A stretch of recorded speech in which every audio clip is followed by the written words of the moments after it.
एक प्रश्न बघा घ्या ना.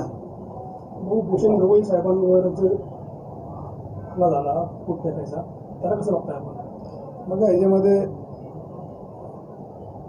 ज्याने बूट मारला त्याची भूमिका काय होती ही जरा तपासून घेतली पाहिजे.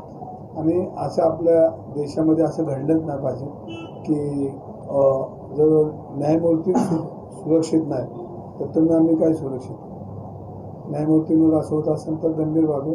आणि ह्याच्यामध्ये मी तर काल तर कुठली संघटना आली ती संघटना म्हणते की हे झालं हे बरोबर झालं नाही. देशामध्ये काय खरं चाललेलं नाही. म्हणजे आता काय होईल आता परमेश्वर माहिती. एक कार्यकर्ता म्हणून खंत आहे की या देशामध्ये आता कोण कोणाचं आहे का नाही.